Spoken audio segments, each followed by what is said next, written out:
40 പേർക്ക് ഒരേ സമയം യാത്രയാവുന്ന പെരിയാറിന് കുറുകെയുള്ള ഇഞ്ചത്തൊട്ടി തൂക്കുപാലത്തോടെ പോയിക്കൊണ്ടിരിക്കുകയാണ്.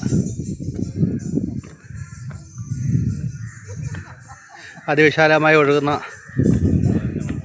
പെരിയാർ നദിയുടെ കുറുകെയാണ് ഈ പാലം നിർമ്മിച്ചിരിക്കുന്നത്. കുടുംബസമേതം വന്ന് താമസിക്കാനും ഉള്ള റിസോർട്ടുകൾ ഇതിൻ്റെ പരിസര പ്രദേശങ്ങളിൽ കാണാവുന്നതാണ്. പാലം എത്ര മീറ്റർ ഉണ്ട് ചേട്ടാ? 100 മീറ്റർ ഉണ്ടോ?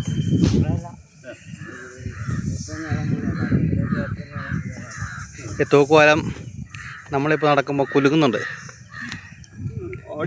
ആടുന്നുണ്ട്.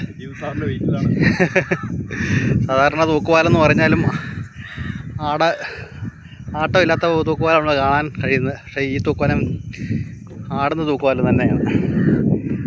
അകലെ ഇടുക്കി വൻ മലകൾ ഹൈ റേഞ്ചിൽ കാണാൻ പറ്റും. ചില കമ്പികൾ ലൂസാട്ടോ. ഈ വട്ടത്തിലാണ് ഇത് കെട്ടി തൂക്കിയിട്ടേക്കുന്നത്. നിസ്സാരമെന്ന് തോന്നിക്കുന്ന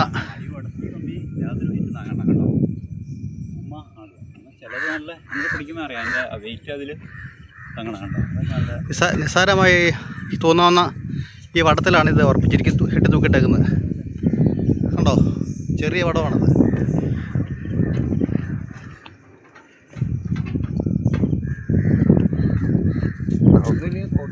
ഈ വടത്തിലൊന്ന് കൈ പിടിച്ചേ.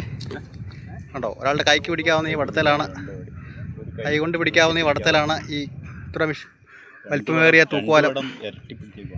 ഈ വലിപ്പമേറിയ തൂക്കുപാലം കെട്ടിത്തൂക്കിയിട്ടേക്കുന്ന ഇരുമ്പ് വടം. ഇവിടുത്തെ കാഴ്ചകൾ അതിമനോഹരമാണ്.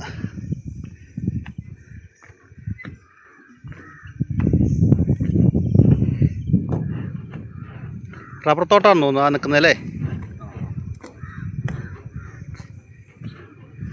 ഇന്ന് സഞ്ചാരികളുടെ വരവ് തീരെ കുറവുള്ള ദിവസമായിട്ട് തോന്നുന്നു. മഴയുള്ളതുകൊണ്ടായിരിക്കാം. അവധി ദിവസമാണ്. അല്ല, അവധി ദിവസമാകുമ്പോൾ പിള്ളേർ കൂടുതലല്ലേ വരുന്നത്. മഴ കാരണമാണ്. പ്രതിഷേധം. നേരിമംഗലം പഞ്ചായത്തിൽ നിന്നും 10-15 കിലോമീറ്റർ യാത്ര ചെയ്താൽ നമുക്ക് തൂക്കുപാലത്ത് എത്തിച്ചേരാൻ പറ്റും.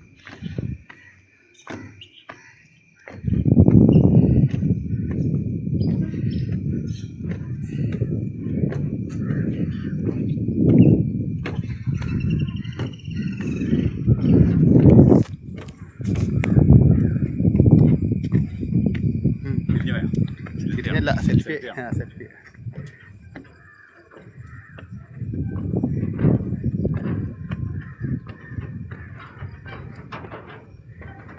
ഇവിടെ വരുമ്പോൾ വടം പൊങ്ങിപ്പോവുക അല്ലേ. പ്രത്യേക തരത്തിലുള്ള എൻജിനീയറിങ് വൈവിധ്യത്തിൽ ഉണ്ടാക്കിയിരിക്കുന്ന തൂക്കുപാലമാണിത്. മുകളിൽ വരുമ്പോൾ ഇങ്ങനെ പൊങ്ങി വന്ന് അതിങ്ങനെ താന്ന് ഉള്ള രീതിയിലാണ് അതിൻ്റെ നിർമ്മാണ കർവ് ഷേപ്പിൽ രീതി. തൂങ്ങിയാണ്, അതുകൊണ്ടാണ് തൂക്കുപാലം എന്ന് പറയുന്നത്. വടത്തിൽ തൂങ്ങുവാണ്. ഒരേ സമയം നമുക്ക് 40 യാത്രക്കാർക്ക് ഇതിൻ്റെ പാലത്തിൽ കൂടി കടന്നു പോകാൻ പറ്റും.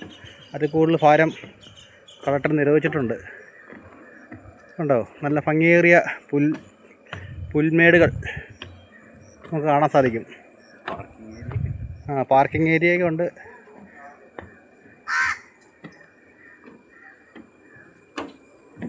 അപ്പോൾ പാലത്തിൻ്റെ എൻട്രൻസിൽ നമ്മൾ എത്തിച്ചേർന്നു.